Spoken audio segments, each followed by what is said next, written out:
Imagine the ground shaking, the skies darkening, and then a sudden, blinding flash of light as a millennia-old evil is finally defeated.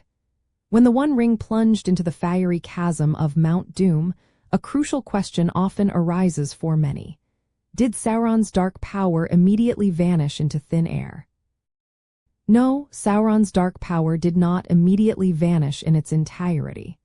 While the destruction of the One Ring shattered his physical form and irrevocably broke his capacity to dominate Middle-earth, the influence and shadow he had cast did not instantly disappear. The core mechanism behind this lies in the nature of Sauron himself and his connection to the ring. As a Maya, a powerful spirit, Sauron could not be truly destroyed in the same way a mortal being could. Instead, he poured a vast portion of his inherent power, his will, and his very essence into the One Ring. When the ring was made, that connection was severed and that power was unraveled. This left him utterly bereft of the strength needed to form a new body or exert his will over others, effectively reducing him to a powerless, wandering spirit, unable to ever recover or manifest again. However, the sheer duration and depth of his malevolent rule meant his shadow had seeped deeply into the very fabric of the world. What this means for the peoples of Middle-earth is that victory was not an instant return to perfect peace. While the immediate threat of Sauron's armies and direct tyranny was lifted, the lands he had corrupted remained scarred, and the lingering fear and suffering of the peoples did not vanish overnight.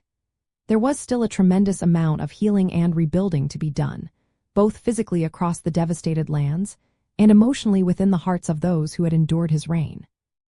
The long road to recovery had just begun. This lingering effect is often referred to as the residue of evil in Tolkien's lore. It's a subtle yet profound detail, emphasizing that the scars of such immense evil are not easily erased. The victory was definitive in preventing Sauron's return to power, but it did not magically cleanse Middle-earth of all the ill effects of his dominion.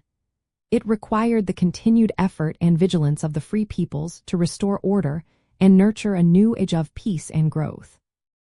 So, while the destruction of the ring dealt a final, fatal blow to Sauron's ability to rule, it was just the beginning of Middle-earth's true recovery. It highlighted that evil's defeat is not always a sudden, absolute vanishing act, but often leaves behind a world that still needs time, care, and purposeful action to truly heal and thrive. This nuanced understanding truly deepens the saga's message of hope and resilience.